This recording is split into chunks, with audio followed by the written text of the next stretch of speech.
bound by Western blood. Magnolia Maggie West had spent her whole life keeping her land safe, but when Garrett Coulter rode onto her property, all quiet strength and a past he wouldn't talk about, she knew her hardest battle had just begun. He crossed his arms, watching her. "You don't trust me, do you?" he murmured. "That's all right, sweetheart. I ain't asking you to." Chapter 1. A storm on the horizon. The wind, a restless spirit, howled across the vast expanse of the West Texas plains, whipping Maggie West's hair across her face, stinging her eyes with dust. It was a familiar sting, the bite of the land she loved, the land she'd fought tooth and nail to keep.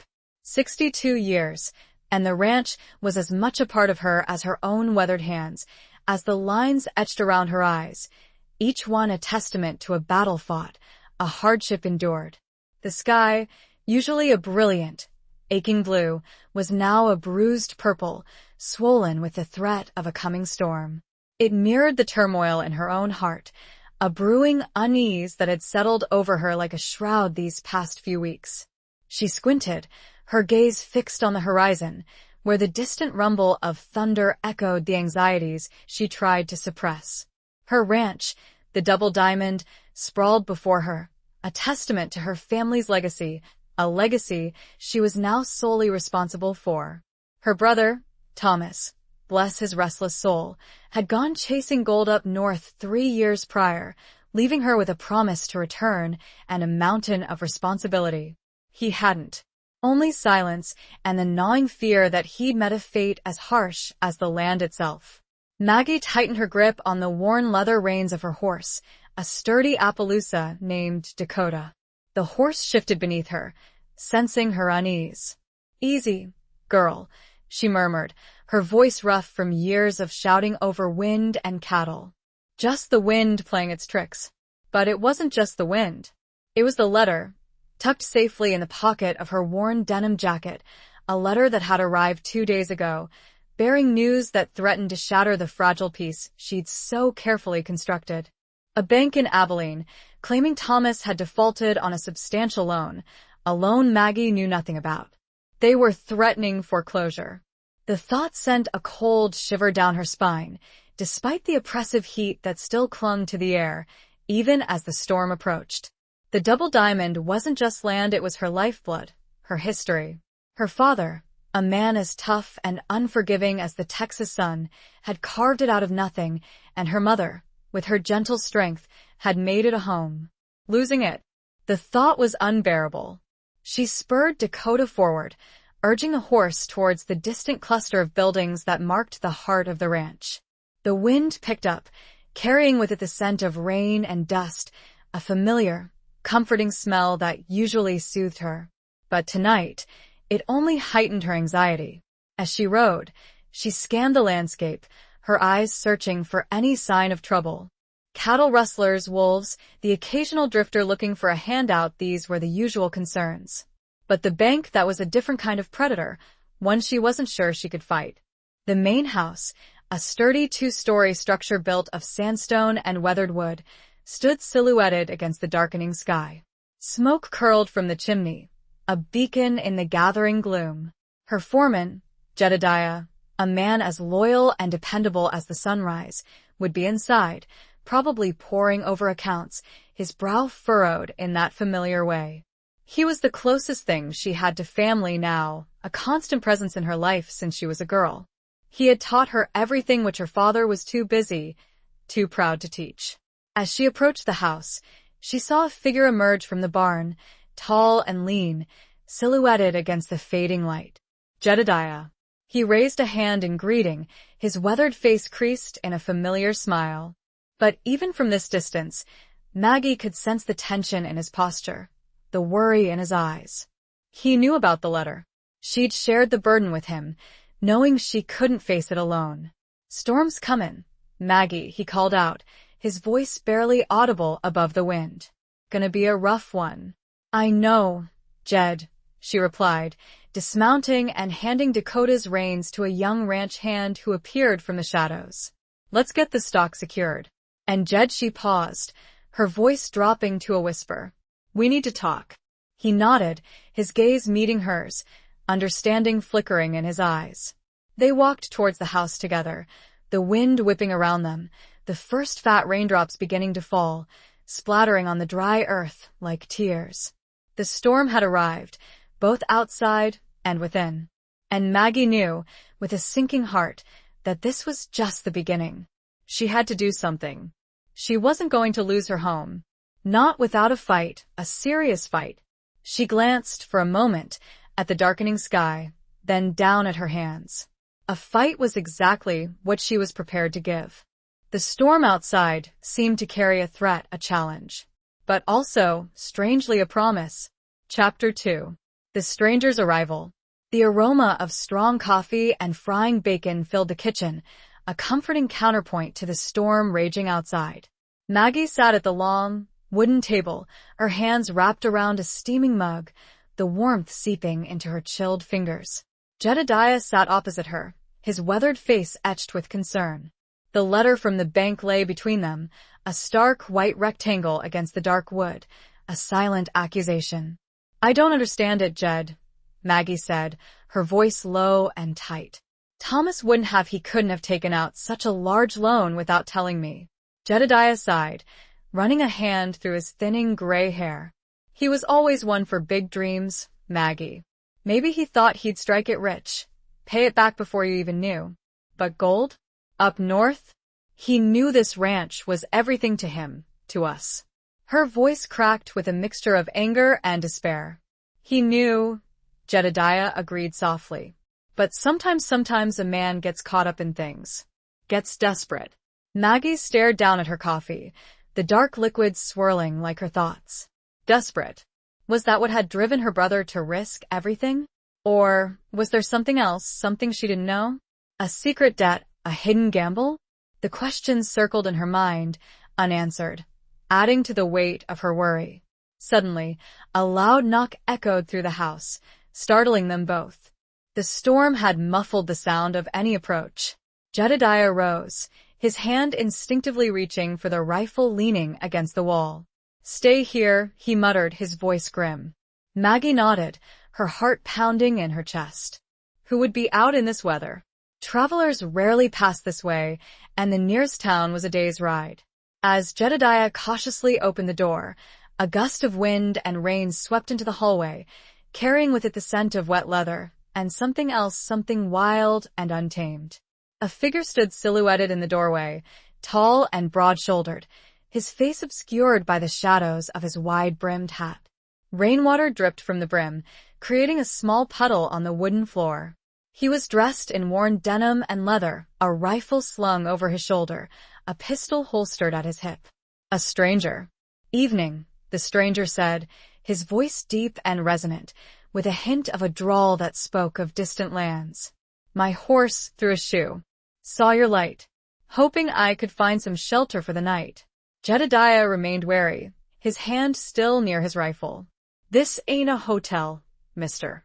The stranger met Jedediah's gaze. His eyes, now visible in the dim light, were a startling shade of blue, intense and unwavering. "Understood. But I'm willing to work for my keep. Good with horses, cattle, whatever you need." Maggie, drawn by the exchange, stepped into the hallway, her gaze fixed on the stranger. There was something about him, something that both intrigued and unsettled her. A sense of danger, perhaps, but also a hint of vulnerability, a weariness that mirrored her own.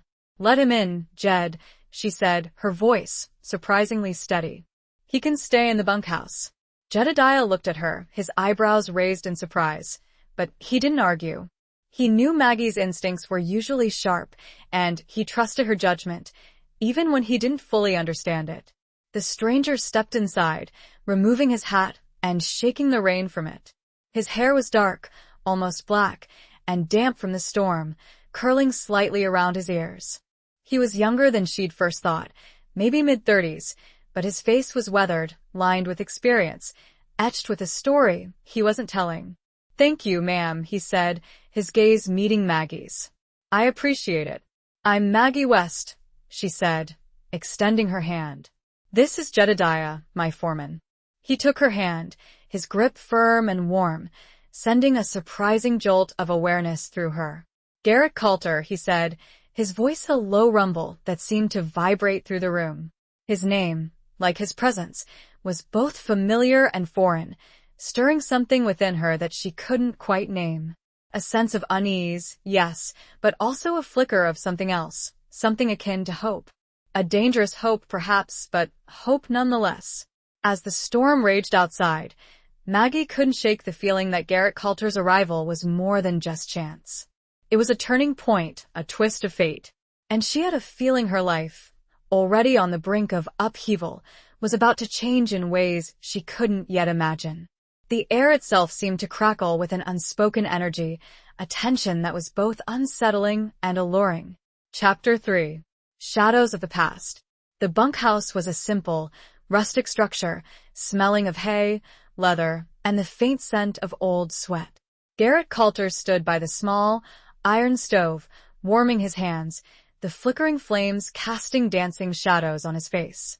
He'd shed his wet clothes, and Maggie had provided him with a dry set of Jedediahs, which were a bit too short in the arms and legs, lending him a slightly awkward, almost vulnerable air.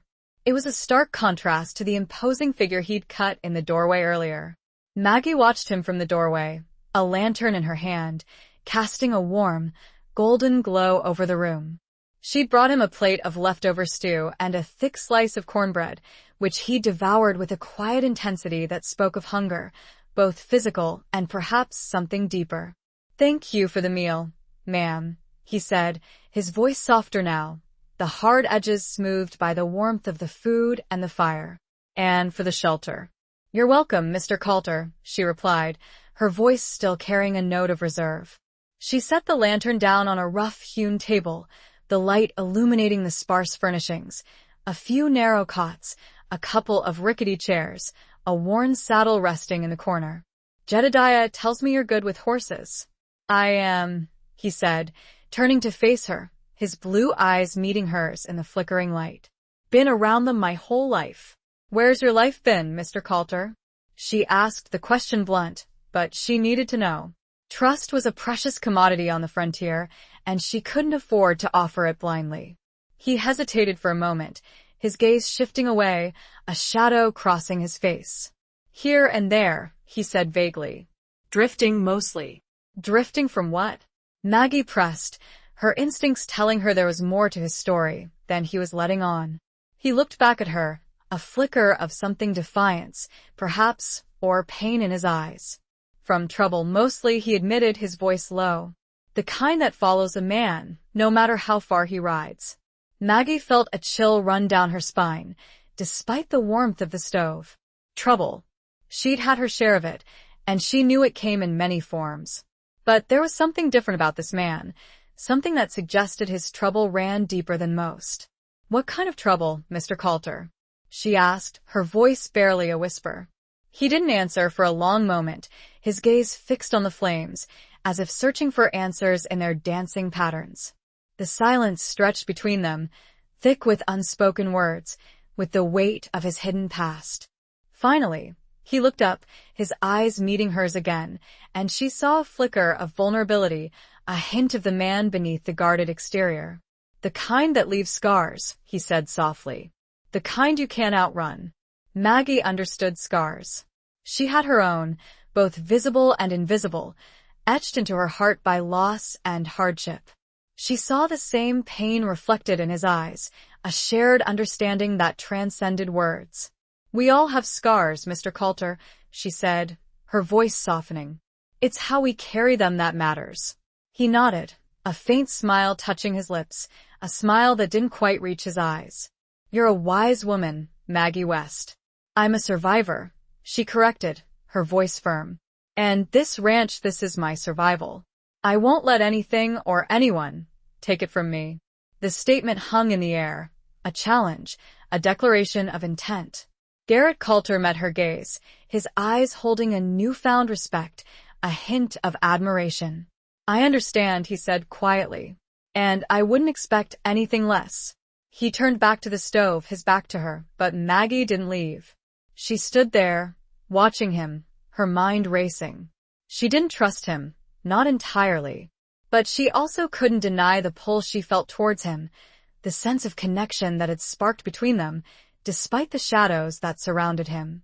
She knew, with a certainty that defied logic, that Garrett Coulter was more than just a drifter.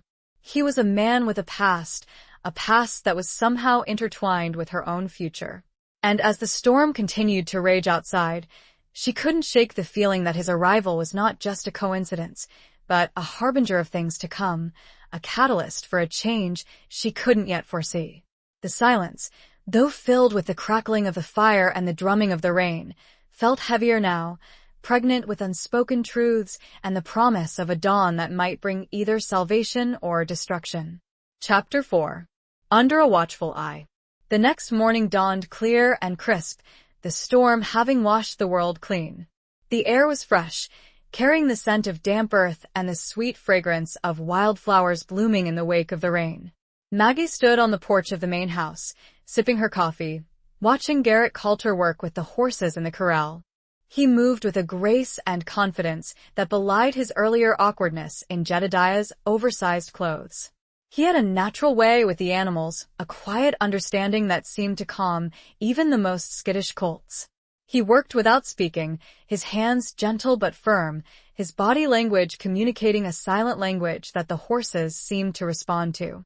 Jedediah stood beside Maggie, his arms crossed, his gaze fixed on Coulter. "He's good," he admitted grudgingly. "Better than good. Knows his way around a horse better than most men I've known." "He said he'd been around them his whole life," Maggie said, her voice thoughtful. "He also said he was drifting from trouble," Jedediah reminded her, his tone laced with suspicion. "We still don't know anything about him, Maggie. Where he came from, what he's running from." "I know," Maggie said, her gaze never leaving Coulter. "But I also know he's telling the truth about one thing. He can handle horses. And we need help, Jed. Especially now." The unspoken threat of the bank's foreclosure hung between them, a heavy weight in the otherwise clear air. Jedediah sighed, his shoulders slumping slightly. "I know you're right, but I don't trust him, Maggie. Not yet. We'll keep a close eye on him," Maggie said, her voice firm. "He won't be out of our sight." And she meant it. She watched him throughout the day as he worked tirelessly, mending fences, repairing tack, tending to the livestock. He never complained, never hesitated, his work ethic as impressive as his skill with the horses. He spoke little, answering questions with a brief nod or a few words, his gaze always guarded, his past still shrouded in mystery. But Maggie also noticed other things. The way his eyes softened when he was working with the animals, the way his hands, calloused and strong, could be surprisingly gentle. The way he sometimes paused, his gaze fixed on the distant horizon, a look of longing, of regret, in his eyes. She found herself drawn to him, despite her reservations, despite the warnings that whispered in the back of her mind. There was a loneliness about him, a vulnerability that resonated with her own, a shared understanding of loss and hardship that transcended words. In the evening, after a long day's work, they gathered in the kitchen for supper. Maggie, Jedediah, and Garrett Coulter. The atmosphere was tense, the silence punctuated by the clinking of forks and the crackling of the fire in the hearth. Maggie had made a simple stew, hearty and filling, and she watched as Coulter ate with a quiet appreciation, his eyes meeting hers across the table. "This is good, ma'am," he said, his voice low. "Thank you." "You're welcome," she replied, a faint smile touching her lips. Jedediah, ever watchful, cleared his throat. "So, Coulter," he said, his voice gruff. "You said you were drifting. Where were you headed before you landed here?" Coulter hesitated, his gaze flickering towards Maggie before returning to Jedediah. "Nowhere in particular," he said evasively. "Just moving on." "Moving on from what?" Jedediah pressed, his eyes narrowed. Coulter's jaw tightened, a muscle flickering in his cheek. "From things best left in the past," he said, his voice hard. The silence returned, heavier now, filled with unspoken questions, with suspicion and uncertainty. Maggie felt a knot of tension tighten in her stomach. She knew he was hiding something, and she knew Jedediah wouldn't let it go. But she also couldn't deny the growing sense of unease she felt, the fear that his past, whatever it was, might somehow endanger her own future, her ranch, everything she held dear. She looked at him, a question in her own eyes, a silent plea for honesty.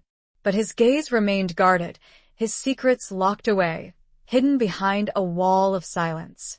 And as the evening deepened, the shadows seemed to lengthen, both inside and outside the house, casting a pall of doubt over the fragile trust that had begun to form.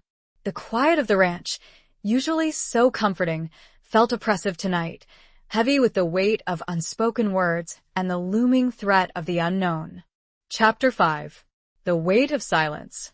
Days turned into a week, and the routine of the ranch settled around Garrett Coulter like a well-worn saddle. He worked tirelessly, proving his worth in 100 small ways, earning Jedediah's grudging respect, if not his trust. He was a quiet presence, a shadow moving through the landscape, his past still a locked box, his intentions unclear. Maggie found herself watching him, studying him, trying to decipher the man beneath the guarded exterior. She noticed the way he flinched at sudden noises, the way his hand sometimes drifted to the pistol at his hip, as if by instinct. She saw the flashes of pain in his eyes, the fleeting moments of vulnerability that he quickly masked. She sensed a darkness within him, a burden he carried with a stoic silence that both intrigued and worried her. The silence, in fact, was becoming a character in itself. It hung between them, heavy and thick, filled with unspoken questions, with doubts and suspicions, but also with a growing, undeniable attraction. Maggie found herself drawn to him, drawn to his quiet strength, his resilience, his hidden vulnerability. She caught herself looking for him, her gaze lingering on his face, on the way the sun caught the dark strands of his hair, on the way his hands moved with such grace and precision. She knew it was dangerous, this pull she felt towards him. She knew she couldn't afford to trust him. Not yet, not with the threat of the bank looming over her, not with the mystery of her brother's disappearance still unsolved. But she couldn't deny the way her heart beat faster when he was near, the way her breath caught in her throat when his eyes met hers. One evening, as the sun was setting, casting long shadows across the plains, she found him by the creek, sitting on a fallen log, staring out at the water. He didn't hear her approach, his attention focused on the flowing stream, his face etched with a sadness that mirrored her own. She sat down beside him, leaving a space between them, but close enough to feel the warmth of his presence. The silence stretched between them, comfortable this time, not strained, filled with the sounds of the creek and the distant calls of birds settling in for the night. "It's beautiful here," he said softly, his voice barely a whisper, as if speaking to himself. "Peaceful." "It is," Maggie agreed, her voice equally soft. "But it's also hard. This land demands respect. It doesn't give anything away for free." He nodded, his gaze still fixed on the water. "I know that better than most." She looked at him, her heart aching with a sudden surge of empathy. "What is it, Garrett?" she asked gently. "What are you running from?" He turned to face her, his blue eyes filled with a pain that she recognized, a pain that resonated with her own deep-seated fears. He hesitated for a moment, as if struggling with himself, with the decision to speak, to break the silence that had protected him for so long. "I told you," he said, his voice rough. "Trouble." "But what kind of trouble?" Maggie pressed, her voice soft but insistent. "Tell me. Let me help you." He looked at her, his eyes searching hers, as if trying to gauge her sincerity, her trustworthiness. He took a deep breath, the air filling his lungs, and then he exhaled slowly, as if releasing a burden he'd carried for too long. "I killed a man," he said, his voice barely audible above the murmur of the creek. The words hung in the air, stark and shocking, despite the quiet way he'd spoken them. Maggie felt a chill run down her spine, but she didn't flinch. She didn't move away.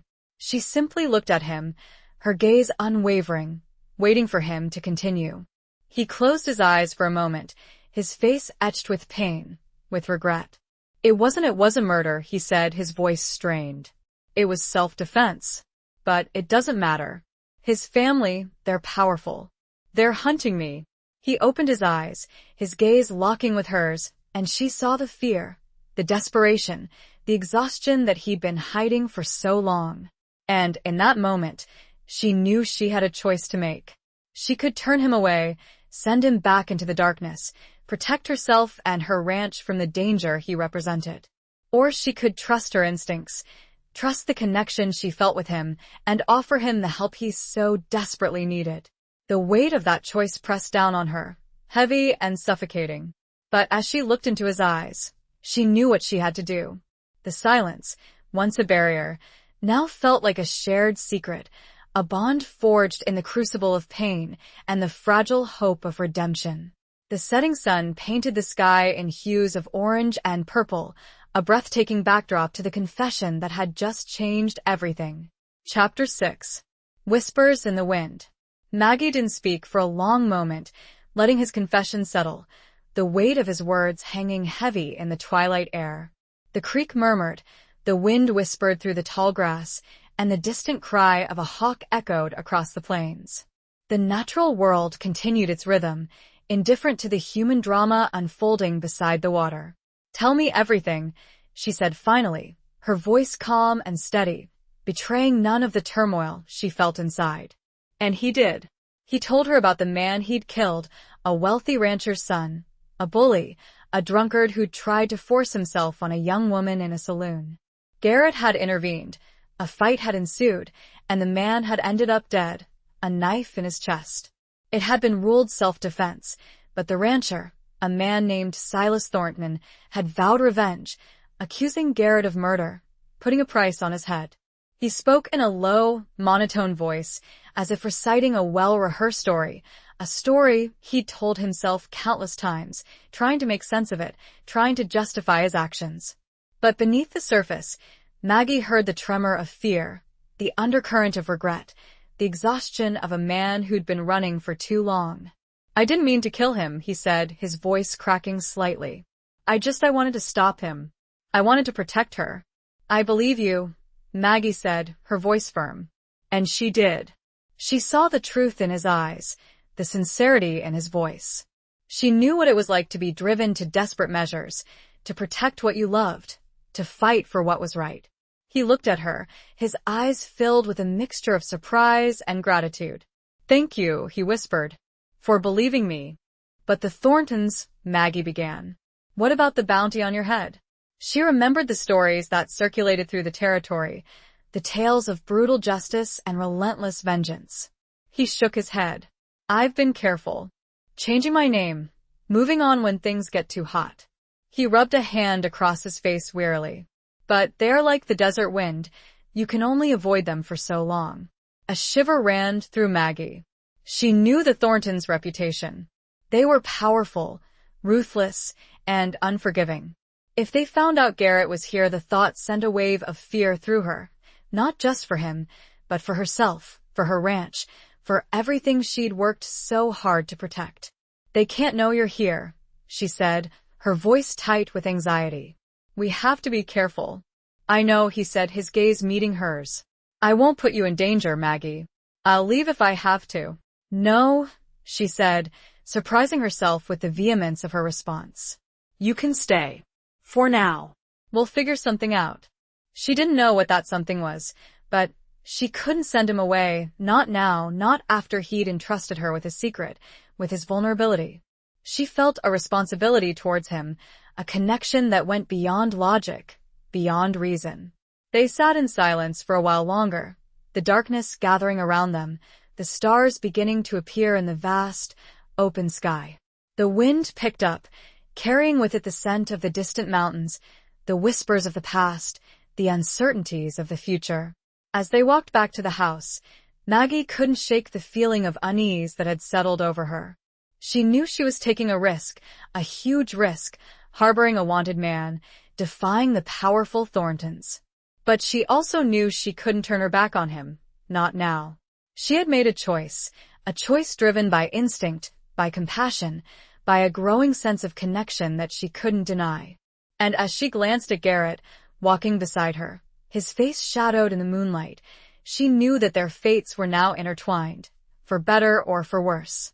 The whispers in the wind seemed to carry a warning, but also a promise. A promise of danger, yes, but also a promise of something more, something she couldn't quite define, something that both terrified and exhilarated her. The night felt charged, alive with possibility and peril. Chapter 7. A bargain struck. The following days were filled with a quiet tension, an unspoken awareness of the danger that lurked just beyond the horizon. Maggie and Garrett worked side by side, tending to the ranch, their movements synchronized, their conversations brief and purposeful. They were careful, avoiding any mention of his past in front of Jedediah or the other ranch hands. But the secret they shared created a bond between them, an unspoken understanding that deepened with each passing day. Maggie found herself trusting him more and more, despite the risks. She saw the genuine remorse in his eyes, the weariness that spoke of his long flight from justice, and the quiet determination to make a new life for himself. She also saw the way he looked at her, the way his gaze lingered on her face, the way his hand brushed against hers, sending a shiver of awareness through her. One afternoon, as they were mending a fence line, the silence between them stretched, filled only with the sounds of their work and the distant calls of cattle. Maggie paused, leaning against a fence post, her gaze fixed on the vast expanse of the plains. "I've been thinking," she said, her voice low, "about the bank. About Thomas." Garrett straightened, his eyes meeting hers. "What about them?" "I don't believe he took that loan," she said, her voice firm. "Not without telling me. Something's not right." He nodded, his expression thoughtful. "You think it's connected to his disappearance?" "I don't know," Maggie admitted. "But it's too much of a coincidence. He leaves, promising to come back, and then this letter arrives, threatening everything." Garrett was silent for a moment, his gaze scanning the horizon, as if searching for answers in the vast emptiness. "Maybe he found something up north," he suggested. "Something valuable. Something someone else wanted." The thought sent a chill down Maggie's spine. "Gold? Maybe," he said. "Or something else. Land, maybe. A claim. Something worth killing for." Maggie felt a knot of fear tighten in her stomach. But who would do such a thing? He shrugged, his expression grim. "There are plenty of men out there who'd kill for a lot less. Especially in the gold fields." "We need to find out what happened to him," Maggie said, her voice determined. "We need to find out who took out that loan in his name." Garrett looked at her, his eyes holding a newfound respect, a hint of admiration. "And how do you propose we do that?" Maggie took a deep breath, her mind racing. She knew it was a long shot, a dangerous undertaking, but she couldn't just sit back and wait for the bank to foreclose, for the Thorntons to find Garrett, for her world to crumble around her. "I need to go to Abilene," she said, her voice firm. "I need to talk to the bank, find out everything I can about that loan. And I need your help." He didn't hesitate. "I'll go with you." "No," Maggie said, shaking her head. "It's too dangerous." "If the Thorntons are looking for you, they won't be looking for me in Abilene," he said, his voice low. "They'll be expecting me to head north, towards the gold fields. And I owe you, Maggie, for believing me, for giving me a chance. I won't let you face this alone." She looked at him, her heart filled with a mixture of gratitude and apprehension. She knew he was right. She needed his help, his strength, his knowledge of the world beyond the ranch. But she also feared for his safety, for her own, for the precarious balance they'd struck. "It's a risk," she said, her voice barely a whisper. "I know," he said, his gaze meeting hers. "But it's a risk worth taking." And so, a bargain was struck, a pact sealed in the silence of the open plains, under the watchful gaze of the vast, indifferent sky. They would ride to Abilene together, facing the unknown, seeking answers, risking everything for a chance to save the ranch, to find justice for Thomas, and perhaps to find something more for themselves. The air felt charged with anticipation, with danger, but also with a glimmer of hope, a fragile promise of a future they couldn't yet foresee. They knew the road ahead would be fraught with peril, but they were ready to face it, together. The decision had been made, the die cast. There was no turning back. Chapter 8. Lines in the Sand. The journey to Abilene was long and arduous, the landscape unfolding before them like a vast, wrinkled tapestry of rock and dust. They rode in silence for much of the time, the only sounds the rhythmic beat of their horses' hooves, the creak of leather, and the occasional call of a hawk circling overhead. The silence was not uncomfortable, but rather a shared space, a reflection of the weight of their mission and the unspoken anxieties they both carried. Maggie used the time to observe Garrett, to learn more about the man he was, beyond the story he'd told her. She noticed his keen awareness of his surroundings, his ability to read the signs of the trail, his instinctive understanding of the land. He was a skilled horseman, a capable tracker, and she suspected, a formidable opponent. He also carried with him an air of quiet confidence, a sense of self-reliance that both attracted and intimidated her. They camped at night under the stars, sharing simple meals of beans and jerky, their conversations brief and to the point. But even in the silences, Maggie felt a growing connection to him, a sense of trust that deepened with each passing mile. She saw the way he looked at her when he thought she wasn't watching, the way his eyes lingered on her face, the way his hand brushed against hers when he helped her dismount.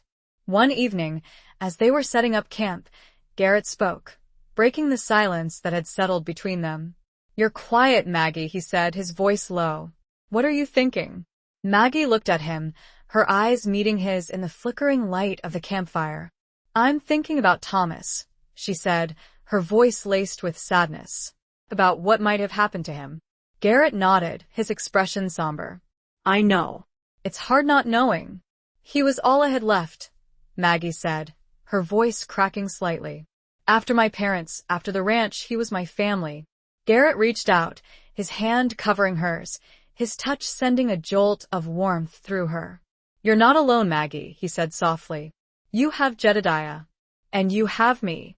She looked at him, her heart aching with a mixture of gratitude and confusion. She knew she shouldn't rely on him, shouldn't trust him completely, not yet.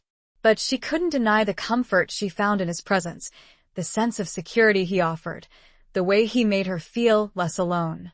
"Thank you, Garrett," she whispered, her voice thick with emotion. He squeezed her hand gently, his eyes holding hers. "We'll find out what happened to him, Maggie," he said, his voice firm. "I promise you." The promise hung in the air, a fragile vow made under the vast, star-studded sky. Maggie wanted to believe him, wanted to trust in his strength, in his determination. But she also knew the dangers they faced, the uncertainties that lay ahead. As they drew closer to Abilene, the landscape changed, becoming more populated, the occasional ranch house or small settlement appearing on the horizon. The sense of isolation that had enveloped them on the open plains began to dissipate, replaced by a growing sense of unease, of anticipation. They rode into Abilene on a dusty afternoon, the town bustling with activity, the streets filled with horses, wagons, and people from all walks of life. The noise and the crowds were a stark contrast to the quiet solitude of the ranch, and Maggie felt a knot of anxiety tighten in her stomach. "Stay close," Garrett said, his voice low, his hand resting on the butt of his pistol. "And be careful." Maggie nodded, her heart pounding in her chest. She knew they were walking into a potential trap, that the Thorntons could have eyes and ears in Abilene, that the bank itself might be involved in something underhanded. Lines had been drawn in the sand, both literally and figuratively. They were entering a world where trust was a luxury, where danger lurked around every corner, and where the truth, like water in the desert, was a precious and elusive commodity. They were outsiders, their arrival marked by the dust they carried and the secrets they held. The town, with its deceptive facade of normalcy, felt like a coiled snake, ready to strike. Chapter 9. The Dance of Doubt. Abilene was a whirlwind of dust, noise, and suspicion. The bank, an imposing brick building with barred windows and a heavy oak door, stood on the main street, a symbol of power and authority. Maggie felt a wave of intimidation as she approached it, Garrett by her side, his presence a silent reassurance, but also a source of potential danger. Inside, the air was cool and dim, a stark contrast to the bright sunlight outside. A nervous-looking clerk, young and thin, with a carefully plastered-down haircut, greeted them from behind a high counter. "Can I help you?" he asked, his voice squeaky with apprehension. "I'm Magnolia West," Maggie said, her voice firm, despite the tremor in her hands. "I'm here about a loan taken out in my brother's name, Thomas West." The clerk's eyes widened slightly, and he glanced nervously towards a closed door at the back of the room. "One moment, please," he said, and disappeared through the door. Maggie and Garrett exchanged a look, the tension in the room palpable. They waited, the silence punctuated by the ticking of a grandfather clock in the corner, the sound echoing the relentless passage of time, the dwindling of their options. After what seemed like an eternity, the clerk reappeared, followed by a man in a dark suit, his face stern and unyielding. He was older, with a neatly trimmed mustache and cold, calculating eyes. "Ms. West," he said, his voice smooth but laced with a hint of steel. "I'm Mr. Abernathy, the bank manager. I understand you have some questions about your brother's loan." "Questions?" Maggie said, her voice rising slightly. "I have more than questions. I have doubts. I don't believe my brother ever took out this loan." Abernathy raised an eyebrow, his expression skeptical. "We have his signature on the documents, Ms. West. A legally binding agreement." "Show me," Maggie demanded. Abernathy hesitated for a moment, his eyes flickering towards Garrett, who stood silently beside Maggie, his hand resting casually on the butt of his pistol. The unspoken threat was clear. "Very well," Abernathy said, his voice tight. He retrieved a file from a drawer and opened it, placing the loan documents on the counter. Maggie leaned forward, her eyes scanning the pages, her heart pounding in her chest. There it was, her brother's signature, or what appeared to be his signature, at the bottom of the page. But something felt wrong. The handwriting was off, somehow. Too neat, too precise. Thomas's signature had always been a scrawled, hurried affair. "This isn't his signature," Maggie said, her voice trembling with anger and frustration. "It's a forgery." Abernathy scoffed. "That's a serious accusation, Ms. West. Do you have any proof?" "I know my brother's handwriting," Maggie insisted. "And this isn't it." She looked at Garrett, her eyes pleading for his support. Garrett stepped forward, his gaze fixed on Abernathy. "She's right," he said, his voice low and dangerous. "This signature's a fake. And I think you know it." Abernathy's face paled slightly, but he maintained his composure. "I assure you, Mr. Coulter," Garrett said, his voice hard. "And I suggest you cooperate, Mr. Abernathy. Unless you want to find yourself in a lot of trouble." The threat hung in the air, unspoken but clear. Abernathy swallowed hard, his eyes darting between Maggie and Garrett.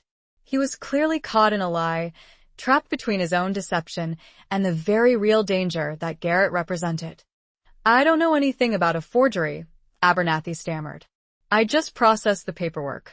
"But you know who does know," Maggie pressed relentlessly. The dance of doubt had begun, a dangerous game of cat and mouse, played out in the sterile confines of the bank. Maggie knew she was on the right track, that Abernathy was hiding something, but she also knew she needed more than accusations. She needed proof. And she needed to find it quickly, before time ran out, before the bank foreclosed on her ranch, before the Thorntons caught up with Garrett. The air in the bank felt thick with lies and deceit, a suffocating cloud that threatened to choke the truth before it could be revealed. The clock continued to tick, each second a reminder of the stakes, of the precarious balance between hope and despair. Chapter 10. Echoes of Regret. Abernathy, under the combined pressure of Maggie's unwavering gaze and Garrett's menacing presence, finally cracked. He confessed that the loan had been orchestrated by a man named Silas Thornton, the same man who had vowed revenge on Garrett. The pieces of the puzzle began to fall into place, revealing a cruel and intricate web of deceit. Thornton, it turned out, had not only been hunting Garrett, but he'd also been looking for ways to expand his own ranching empire. He'd learned of Thomas West's gold prospecting venture and, seeing an opportunity, had used his influence and connections to fabricate the loan, hoping to seize the double diamond when Thomas failed to repay. Thomas, likely having discovered Thornton's scheme, had been silenced, his disappearance now a chilling confirmation of Thornton's ruthlessness. The revelation hit Maggie like a physical blow, a wave of grief and anger washing over her. Her brother murdered for greed, for land. The thought was unbearable. She felt a surge of rage, a desire for vengeance that burned in her heart. "Where is Thornton now?" Garrett asked, his voice cold and hard, his eyes narrowed. Abernathy, trembling with fear, revealed that Thornton was at his ranch, a sprawling spread a day's ride from Abilene. He also warned them that Thornton was heavily guarded, surrounded by loyal and dangerous men. Maggie and Garrett left the bank, the information they'd extracted a heavy burden, a confirmation of their worst fears. They walked in silence, the noise of the town fading into the background, their minds racing, their hearts filled with a mixture of grief, anger, and determination. They stopped at a small, quiet saloon on the edge of town, seeking a moment of respite, a chance to gather their thoughts, to plan their next move. They sat at a corner table, the dim light casting long shadows, the air thick with the smell of stale beer and smoke. Maggie stared into her glass, her reflection staring back at her, a woman hardened by loss, fueled by a burning desire for justice. She felt a hand cover hers, warm and reassuring. She looked up, meeting Garrett's gaze. "We'll get him, Maggie," he said softly, his voice filled with a quiet intensity. "We'll make him pay." She nodded, her throat tight with emotion. She knew the risks, the dangers that lay ahead. But she also knew she couldn't back down, not now, not after learning the truth about her brother's fate. "He took everything from me," Maggie said, her voice trembling. "My brother, my ranch, my peace." Garrett squeezed her hand gently. "He won't take anything else," he said, his voice firm. "I won't let him." He looked at her, his eyes filled with a mixture of compassion and determination, and Maggie saw something else, something deeper. A flicker of vulnerability, a hint of regret, a reflection of his own past, his own losses. "I know what it's like," he said softly, his voice barely a whisper. "To lose everything. To be hunted, to be alone." He paused, his gaze shifting away, as if lost in his own memories. "I made mistakes, Maggie," he said, his voice strained. "I did things I'm not proud of. But I'm trying to change. I'm trying to make amends." Maggie looked at him, her heart aching with a sudden surge of empathy. She saw the pain in his eyes, the burden he carried, the weight of his past. She understood, perhaps better than anyone, the longing for redemption, the desire for a second chance. "We all make mistakes, Garrett," she said softly. "It's what we do after that matters." He looked back at her, his eyes searching hers, as if seeking forgiveness, seeking acceptance. And in that moment, Maggie knew that their connection, forged in the crucible of shared pain and the promise of justice, had deepened into something more, something profound, something that transcended the dangers they faced, the uncertainties that lay ahead. The echoes of regret, both his and hers, resonated in the quiet saloon, creating a space of shared understanding, of unspoken forgiveness, of a fragile hope for a future free from the shadows of the past. They were bound together, not just by a common enemy, but by a shared yearning for redemption, for peace, for a love that could heal the wounds of the past. The saloon, with its dim lighting and hushed conversations, felt like a sanctuary, a place where they could, for a brief moment, lay down their burdens and find solace in each other's presence. Chapter 11. The Price of Loyalty. They left Abilene under the cover of darkness, riding hard, pushing their horses to their limits. The urgency of their mission, the need for vengeance, fueled their journey. They knew Thornton wouldn't be expecting them, that he'd likely be confident in his power, in his ability to control the situation. But they also knew that time was running out, that the longer they waited, the greater the risk. As they rode, Maggie couldn't shake the image of her brother's face from her mind, the memory of his laughter, his kindness, his unwavering loyalty. He'd been her protector, her confidant, the one person she could always count on. And now, he was gone, stolen from her by a man driven by greed and a thirst for power. She glanced at Garrett, riding beside her, his face grim and determined, his eyes fixed on the horizon. She saw the strength in his posture, the quiet confidence that emanated from him, but she also saw the shadows that haunted him, the weight of his past that he carried with him. She knew he was driven by more than just a desire to help her. He was seeking redemption, a chance to atone for his own mistakes, to prove to himself and to her that he was a good man, despite the darkness he'd faced. They reached the outskirts of the Thornton Ranch as the first rays of dawn painted the sky in hues of pink and orange. The ranch was vast, sprawling across thousands of acres, a testament to Thornton's wealth and power. The main house, a large, imposing structure, sat on a hill overlooking the property, surrounded by barns, corrals, and bunkhouses. It was a fortress, heavily guarded, and Maggie knew that getting to Thornton wouldn't be easy.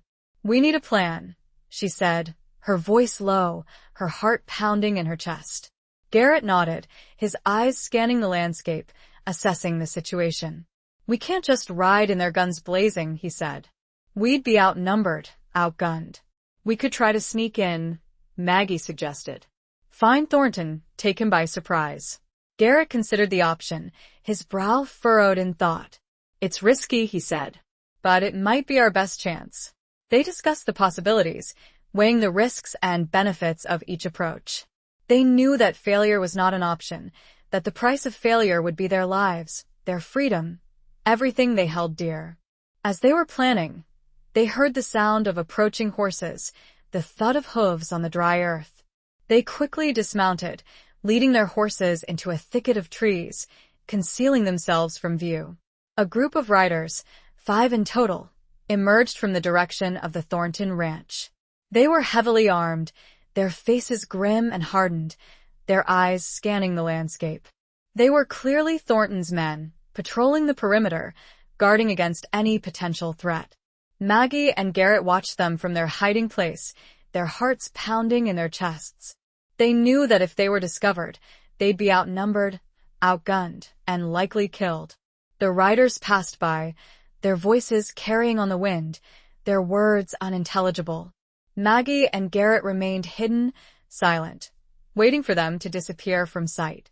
As the riders faded into the distance, Garrett turned to Maggie, his eyes filled with a mixture of concern and determination. "This is going to be harder than we thought," he said, his voice low. "They're expecting trouble." Maggie nodded, her throat tight with anxiety. She knew he was right. Thornton was no fool. He'd be prepared for any attempt on his life, any challenge to his authority. "We have to be smarter," she said, her voice firm. "We have to find a way to get to him without alerting his men." "We will," he responded, placing a comforting hand briefly over hers. The price of loyalty, both to her brother and to the growing feelings she had for Garrett, weighed heavily on her. She knew that this was not just about land or money, it was about justice, about honor, about the bonds that tied people together, even in the face of death. The sun climbed higher in the sky, casting long shadows across the land, a silent witness to the dangerous game they were about to play. They were ready to risk everything, to pay any price, to ensure that Thornton faced the consequences of his actions. The vastness of the ranch, usually a symbol of freedom and opportunity, now felt like a cage, a trap set by a ruthless predator. Chapter 12. Beneath a Steel Sky. They spent the rest of the day observing the Thornton Ranch, studying the movements of the guards, the layout of the buildings, searching for any weakness, any vulnerability they could exploit.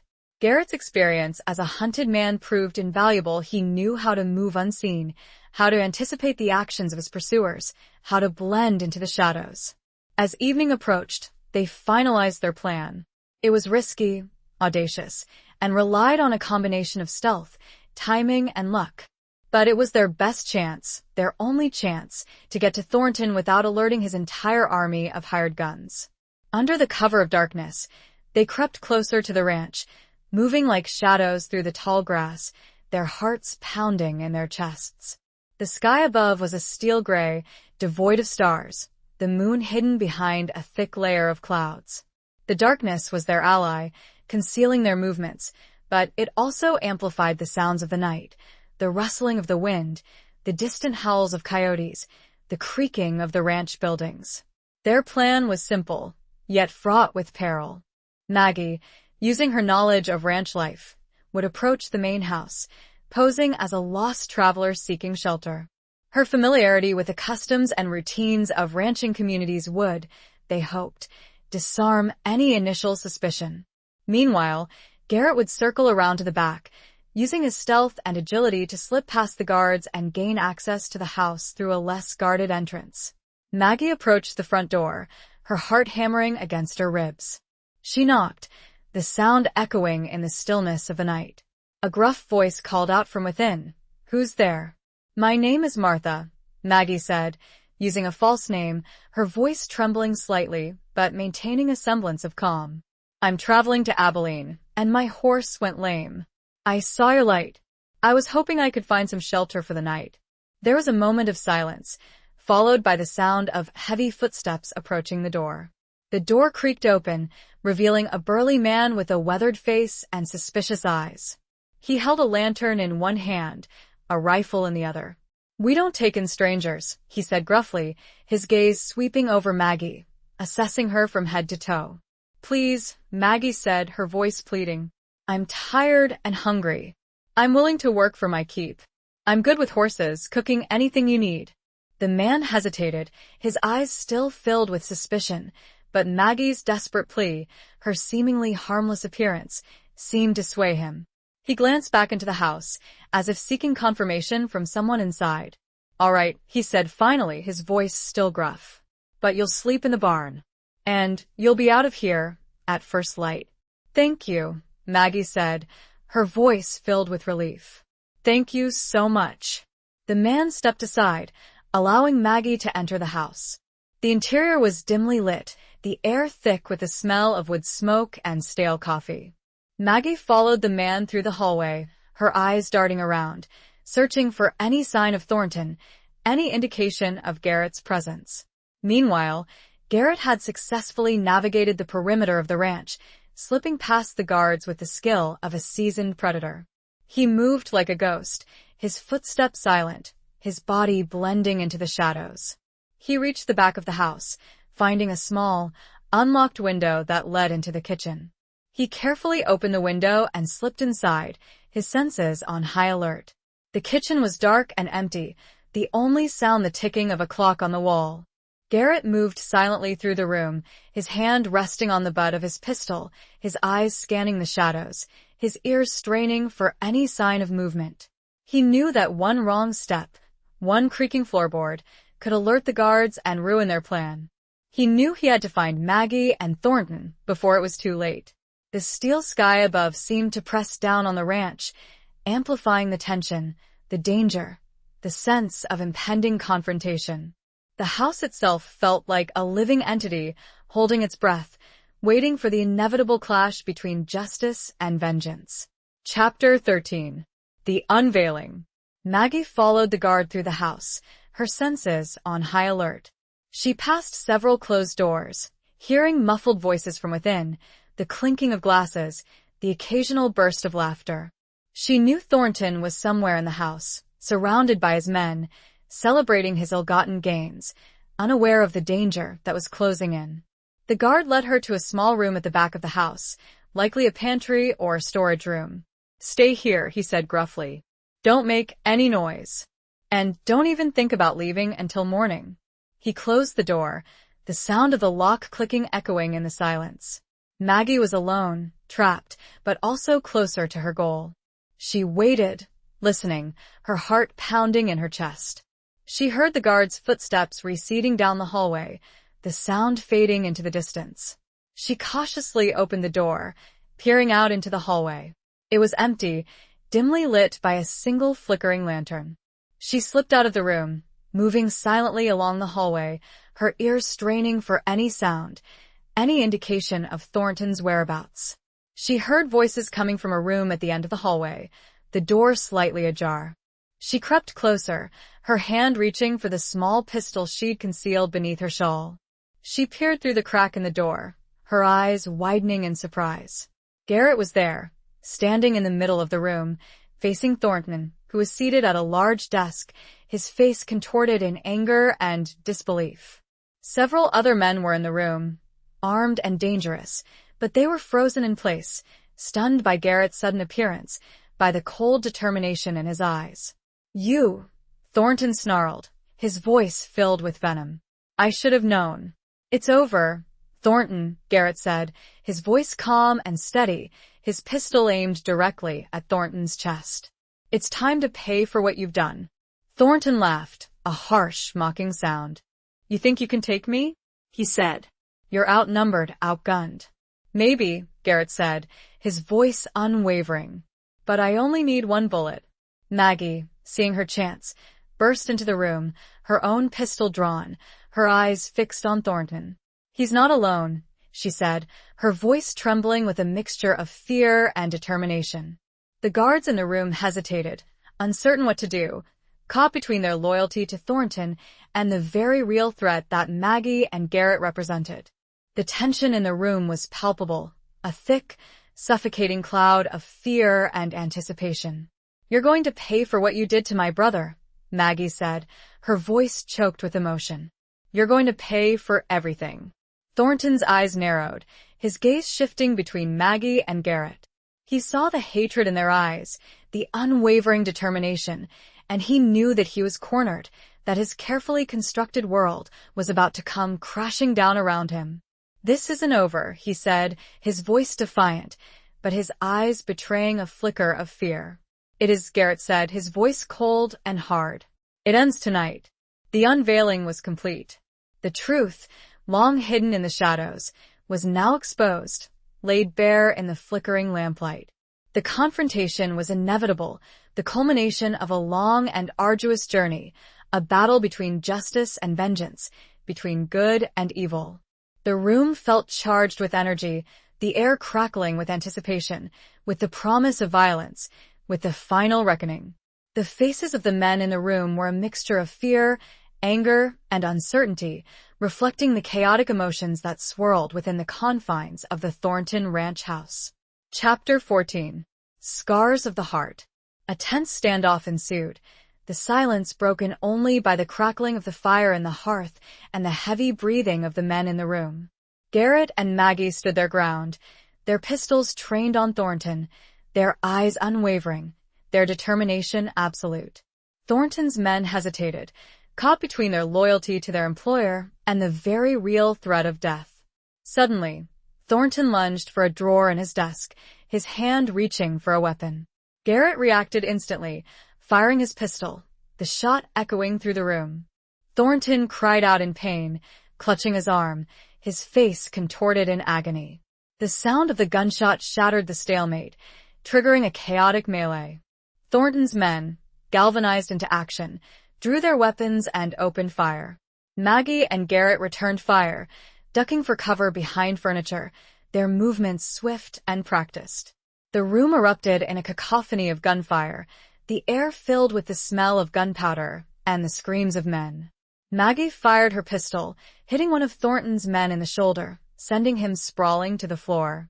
Garrett, with deadly accuracy, took down two more, his movements precise and efficient. The fight was brutal and swift, a desperate struggle for survival. Maggie felt a sharp pain in her arm, a bullet grazing her flesh, but she ignored it, her focus unwavering, her determination fueled by adrenaline and a burning desire for justice. One by one, Thornton's men fell, until only Thornton himself remained, his arm bleeding, his face pale with fear and desperation. He cowered behind his desk, his eyes darting around the room, searching for an escape, for a way out. Garrett approached him, his pistol still aimed, his eyes cold and hard.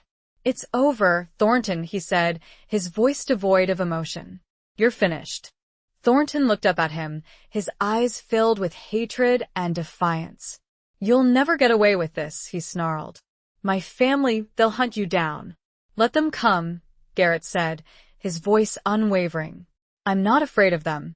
Maggie stepped forward, her own pistol aimed at Thornton, her arm throbbing with pain, but her gaze steady, her resolve unshaken. "You took my brother from me," she said, her voice trembling with emotion. "You destroyed my life. And now you're going to pay." She stood there, her finger on the trigger, her heart pounding in her chest, the weight of her loss, her anger, her grief, pressing down on her. She wanted to kill him, to end his life, to avenge her brother's death. But as she looked into his eyes, she saw not just hatred and defiance, but also fear, desperation, and a flicker of regret. She saw a broken man, a man consumed by his own greed and ambition, a man who had destroyed his own life as well as the lives of others. She lowered her pistol, her hand shaking, her heart aching with a mixture of grief and something else. Pity, perhaps. Or maybe just weariness. The fight had gone out of her, replaced by a profound sense of loss, of emptiness. "I'm not like you," she said, her voice barely a whisper. "I won't kill a defenseless man." Garrett looked at her, his eyes filled with a mixture of surprise and admiration. He understood. He knew the toll that violence took, the scars it left on the soul, the wounds that never fully healed. "Take him to the sheriff in Abilene, Garrett," Maggie said. He nodded, his gaze softening. He holstered his pistol and, with a swift movement, disarmed Thornton, binding his hands with a length of rope. The scars of the heart, both visible and invisible, were on full display in the aftermath of the confrontation.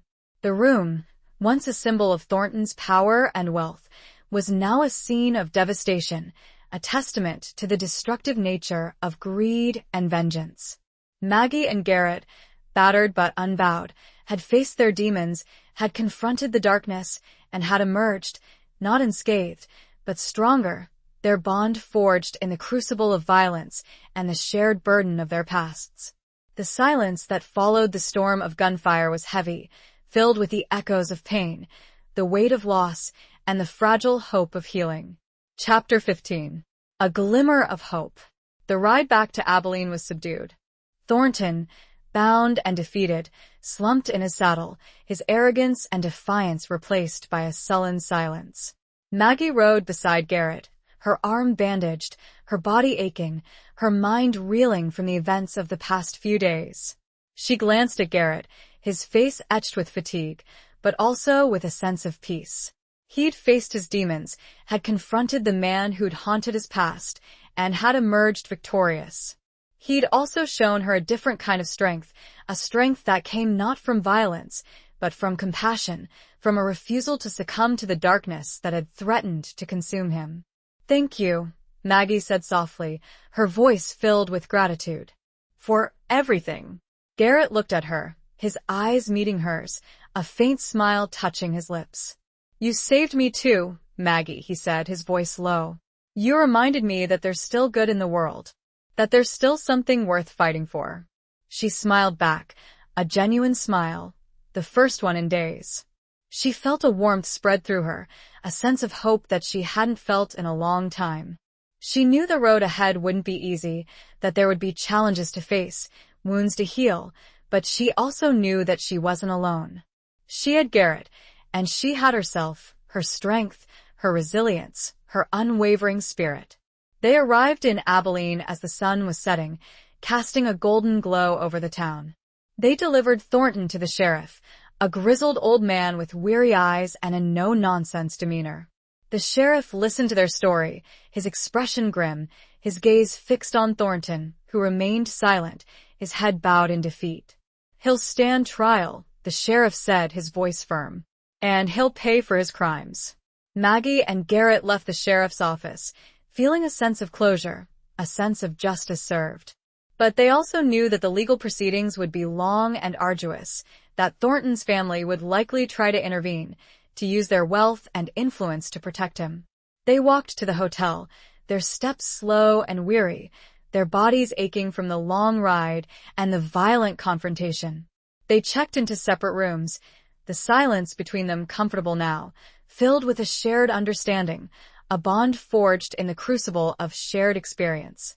Maggie stood by the window of her room, looking out at the town, at the setting sun, at the vast, open sky. She felt a sense of peace settle over her, a sense of relief, but also a sense of anticipation. She knew that her life had changed, that she'd been irrevocably altered by the events of the past few weeks. She heard a knock on her door, and her heart skipped a beat. She opened the door, and there he was, Garrett, standing in the hallway, his eyes searching hers. Can I come in?" he asked, his voice hesitant. She nodded, stepping aside, allowing him to enter. He closed the door behind him, and they stood there, facing each other, the silence between them charged with emotion. He began, his voice faltering. "I don't know what to say."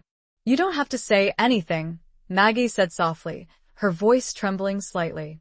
He reached out, his hand gently touching her cheek, his fingers tracing the lines around her eyes, the scars that marked her life, her struggles, her resilience.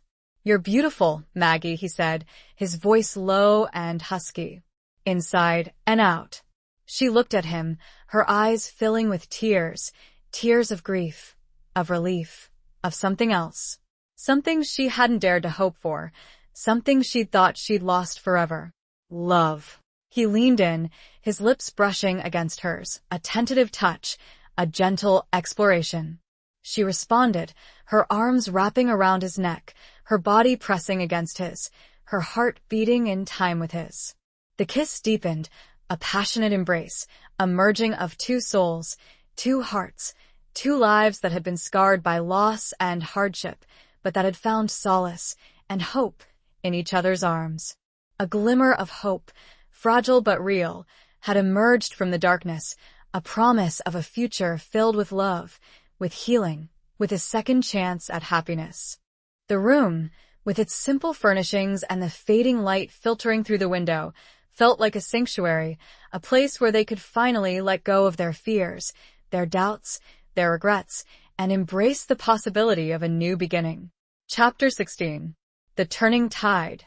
The trial of Silas Thornton was a media sensation, drawing attention from across the territory. Newspapers ran headlines about the ruthless rancher brought to justice by a courageous woman and a mysterious stranger. The courtroom was packed each day, filled with spectators eager to witness the unfolding drama, to see the downfall of a powerful man. Maggie and Garrett were the star witnesses, their testimony recounting the events that had led to Thornton's arrest, the fabricated loan, the murder of Thomas West, the violent confrontation at the Thornton Ranch. Maggie spoke with a quiet dignity, her voice firm and unwavering, her eyes fixed on Thornton, who sat at the defendant's table, his face pale and drawn, his arrogance gone, replaced by a sullen resignation. Garrett's testimony was equally compelling, his account of his own past, his flight from Thornton's vengeance, his decision to help Maggie, adding another layer of complexity to the story.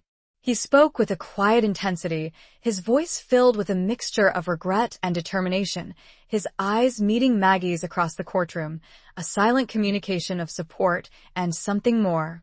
Thornton's lawyers, a team of slick, well-dressed men from the East, tried to discredit Maggie and Garrett, painting them as liars, as opportunists, as criminals themselves.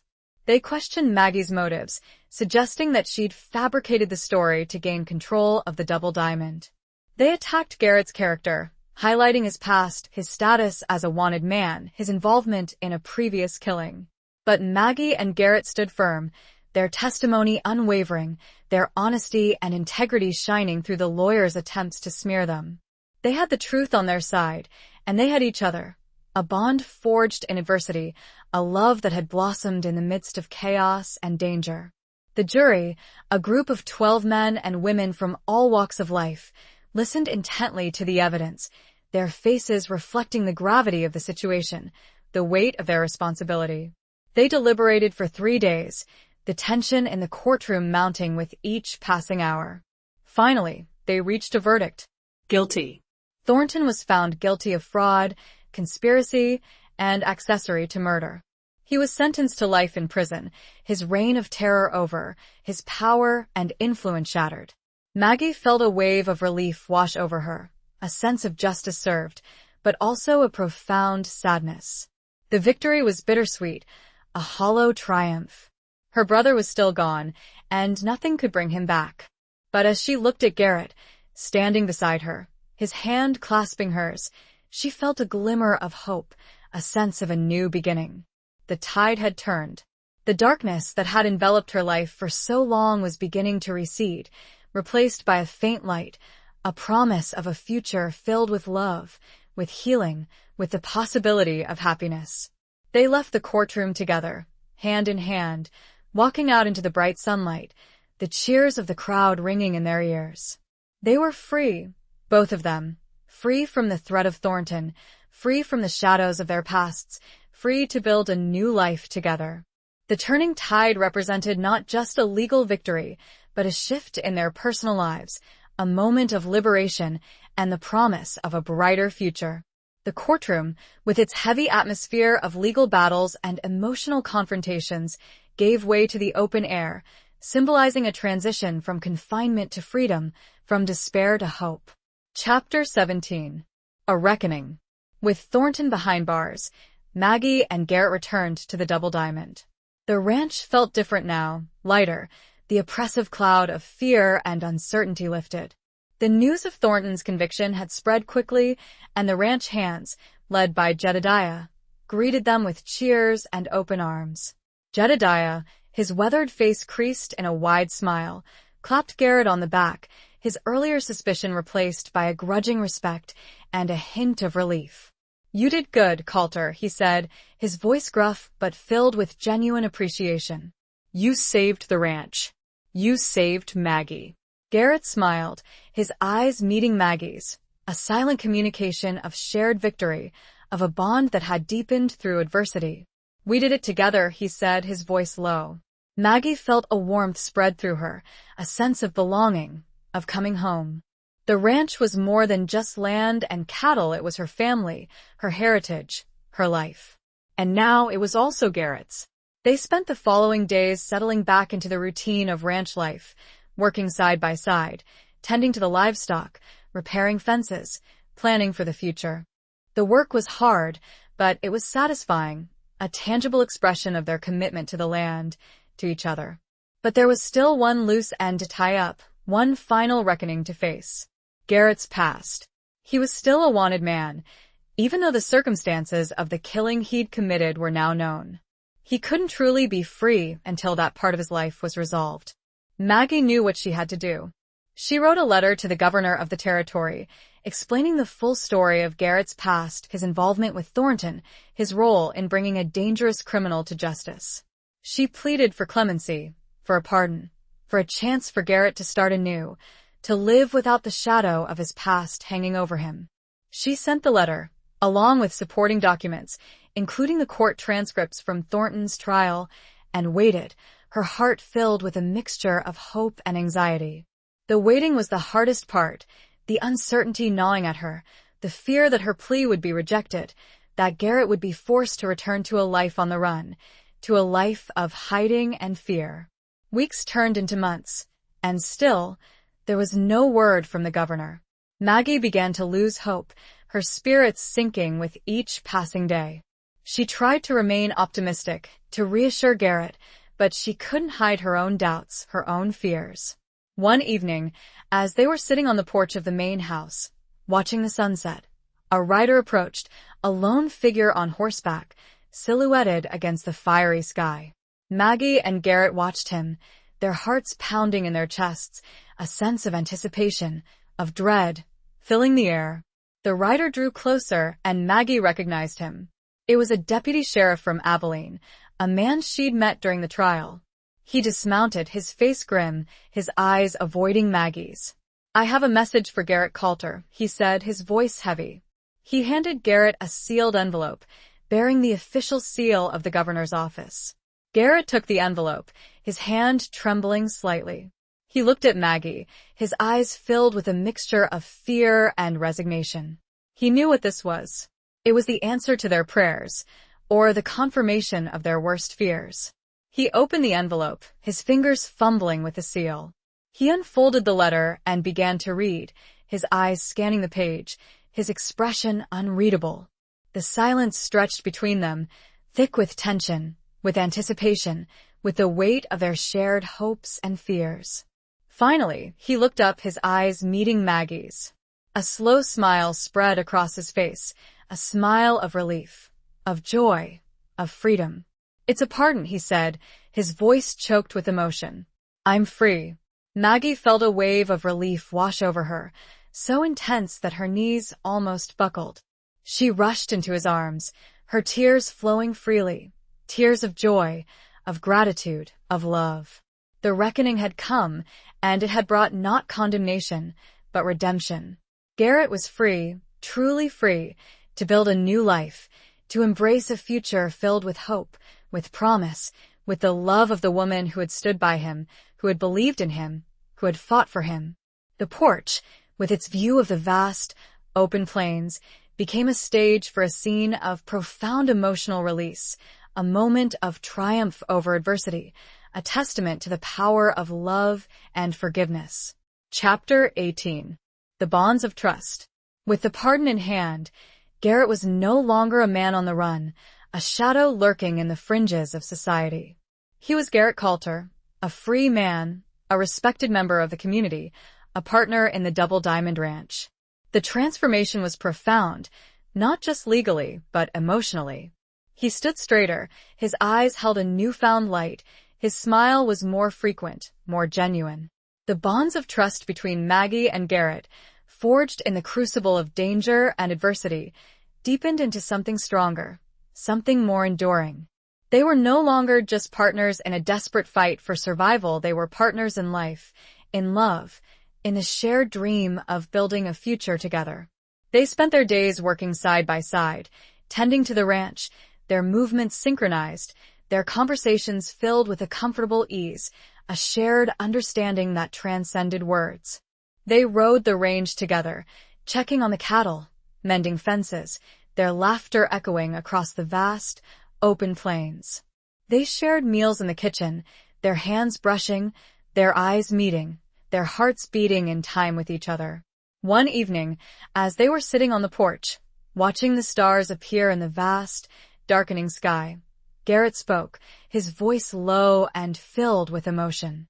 "I never thought I'd find this, Maggie," he said, his hand gently covering hers. "A home, a family, a love like this."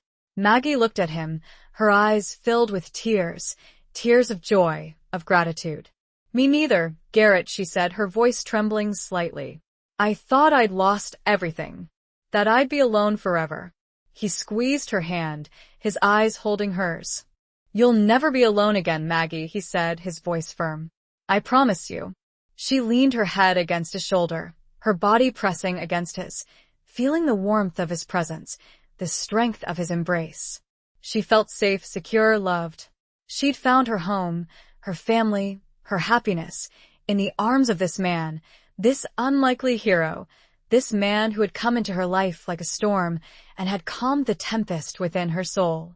They talked about the future, about their plans for the ranch, about the possibility of expanding, of improving, of building a legacy that would endure for generations to come.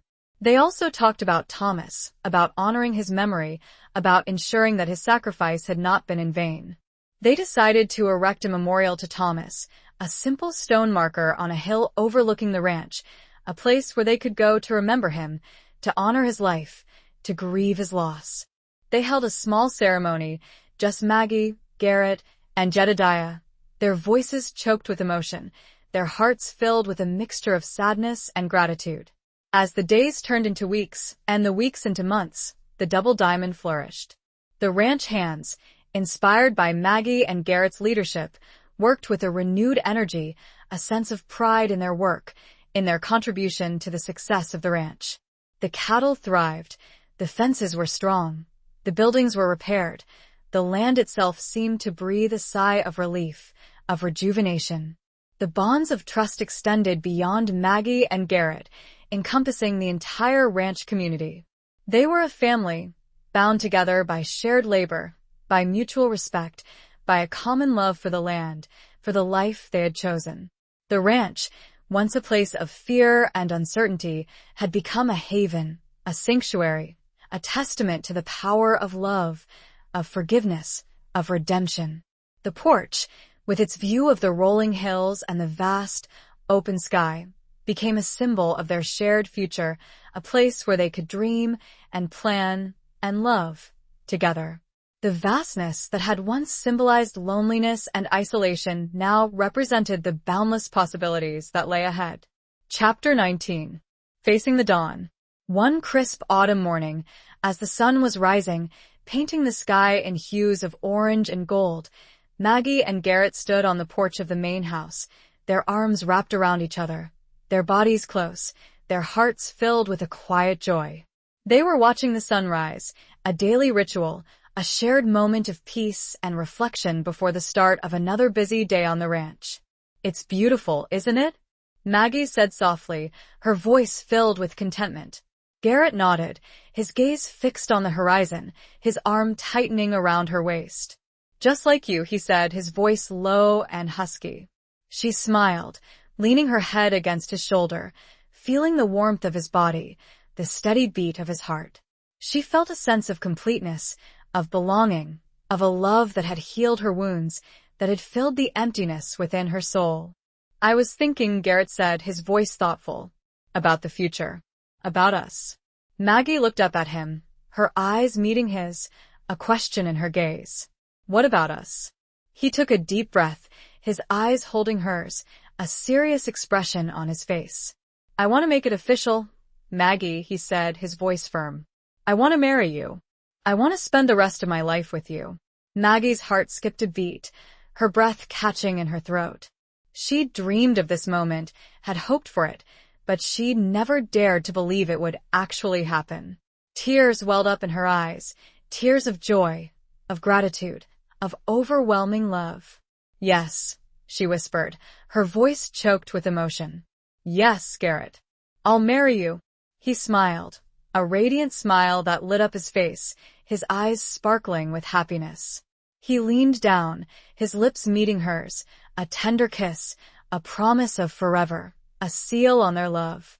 They decided to have a small, intimate wedding on the ranch, surrounded by their family and friends, by the people who had stood by them, who had supported them through thick and thin. They invited Jedediah, the ranch hands, the sheriff from Abilene, and a few close neighbors. The ceremony was held on the hill overlooking the ranch, near the memorial they'd erected for Thomas. The setting was perfect, the vast, open sky above them, the rolling hills stretching out before them, the ranch buildings nestled in the valley below. Maggie wore a simple white dress, a dress she'd made herself, her hair adorned with wildflowers. Garrett wore a dark suit, a new one he'd bought in Abilene, his eyes shining with love and pride. Jedediah, his voice choked with emotion, officiated the ceremony, his words simple but heartfelt, his blessing a testament to the love and respect he had for Maggie and Garrett. They exchanged vows, their voices trembling slightly, their eyes locked, their hearts overflowing with love. They promised to be there for each other, in sickness and in health, for richer or for poorer, for as long as they both shall live. They kissed, a long, passionate kiss, a seal on their vows, a promise of a future filled with love, with happiness, with a shared life on the ranch they both loved. The reception was held in the main house, a festive gathering, filled with laughter, with music, with dancing, with the warmth of friendship and the joy of celebration. The ranch hands, their faces beaming, raised their glasses in a toast to Maggie and Garrett, their voices echoing through the house, their well wishes a testament to the bonds of community, to the power of love to heal and to unite. As the sun began to set, casting a golden glow over the ranch, Maggie and Garrett stood on the porch, their arms wrapped around each other, their hearts filled with a quiet joy, a profound sense of peace. They were facing the dawn of a new life, a new beginning, a future filled with promise, with hope, with the enduring power of love. The ranch, once a symbol of hardship and loss, was now a testament to resilience, to redemption, to the transformative power of love. They had weathered the storms, had faced the darkness, and had emerged, stronger, together, ready to embrace whatever the future held. Chapter 20. The final confrontation of hearts and horizons. Years passed, and the Double Diamond flourished under Maggie and Garrett's care. They expanded the ranch, built a new barn, and even added a small schoolhouse for the children of the ranch hands. Their life was filled with hard work, but also with laughter, with love, with the quiet satisfaction of building a life together, of creating a legacy that would endure.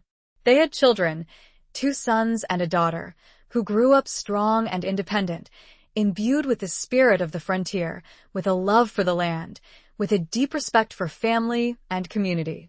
The ranch was their playground, their classroom, their home. But even in the midst of their happiness, there were moments of reflection, of remembrance. They never forgot Thomas, his memory a constant presence in their lives, a reminder of the sacrifices that had been made, of the price of freedom, of the enduring power of love and loyalty. One day, a letter arrived, a letter from the north, from a small town near the goldfields where Thomas had gone seeking his fortune. The letter was from a woman who had known Thomas, who had loved him. She wrote of his kindness, his generosity, his unwavering spirit. She also wrote of his death, a death that had been shrouded in mystery, in rumor, in suspicion. She revealed that Thomas had, indeed, struck it rich, had found a significant vein of gold. But he'd been betrayed, robbed, and murdered by a group of claim jumpers, men who had been working with Silas Thornton, men who had been secretly funneling information back to Thornton, allowing him to manipulate the market, to control the flow of gold. The letter was a revelation, a final piece of the puzzle, a confirmation of what Maggie and Garrett had always suspected. Thomas's death had not been a random act of violence, it had been part of a larger conspiracy, a web of greed and deceit that had reached far beyond the borders of the Double Diamond. Maggie and Garrett felt a surge of anger, of grief, but also a sense of closure. They finally knew the truth, the full extent of Thornton's treachery, the depth of his depravity. They decided to share the letter with the authorities, to reopen the investigation into Thomas's death, to bring the remaining perpetrators to justice. It was a long and arduous process, but they were determined to see it through, to ensure that Thomas's memory was honored, that his killers were held accountable.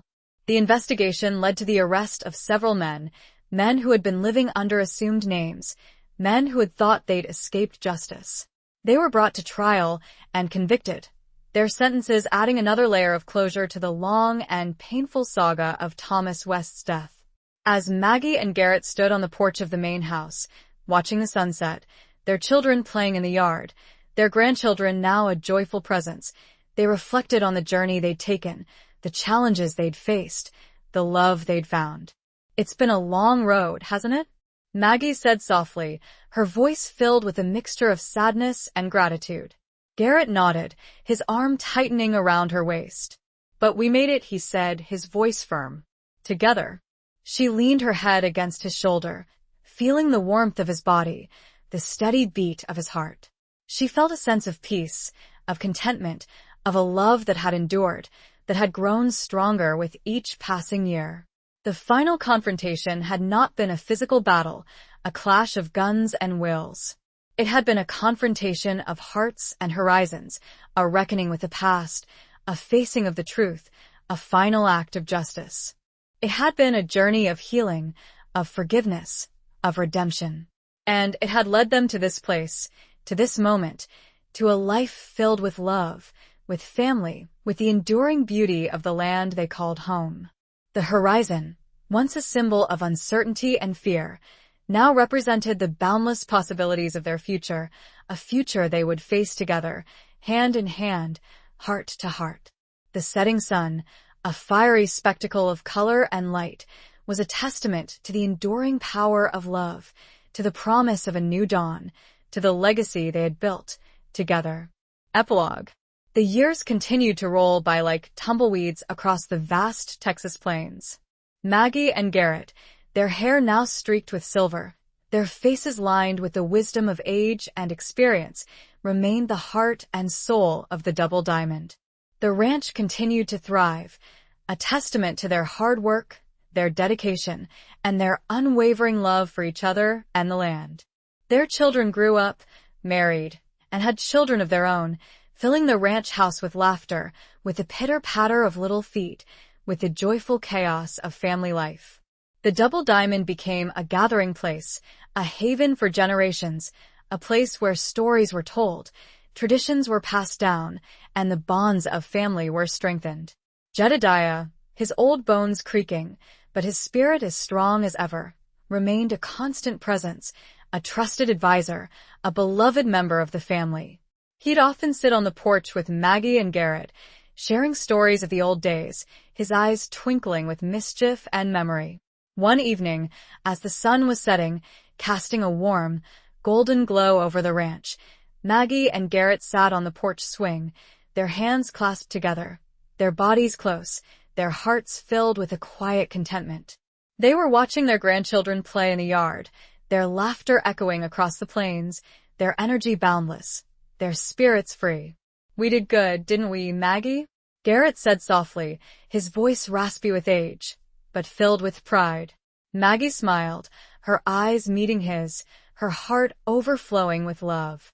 "We did," she said, her voice equally soft. "We built a good life. A good family." He squeezed her hand, his touch still sending a shiver of warmth through her, even after all these years. "I love you, Maggie West," he said, his voice choked with emotion. "And I love you, Garrett Coulter," she replied, her eyes sparkling with tears. They sat there in silence for a long moment, watching the sunset, feeling the warmth of each other's presence, the depth of their love, the enduring power of their bond.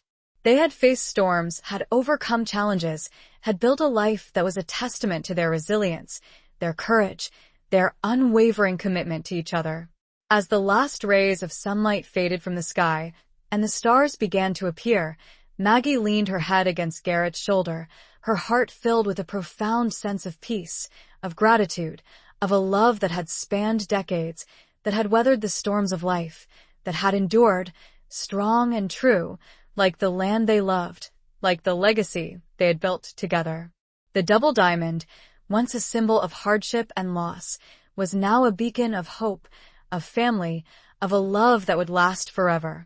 The swing creaked gently, a rhythmic lullaby, a testament to the enduring power of their love, a symbol of their shared journey, a promise of peace and contentment in the twilight of their lives. The vast Texas sky, a canvas of stars, watched over them, a silent witness to their enduring love story. The end.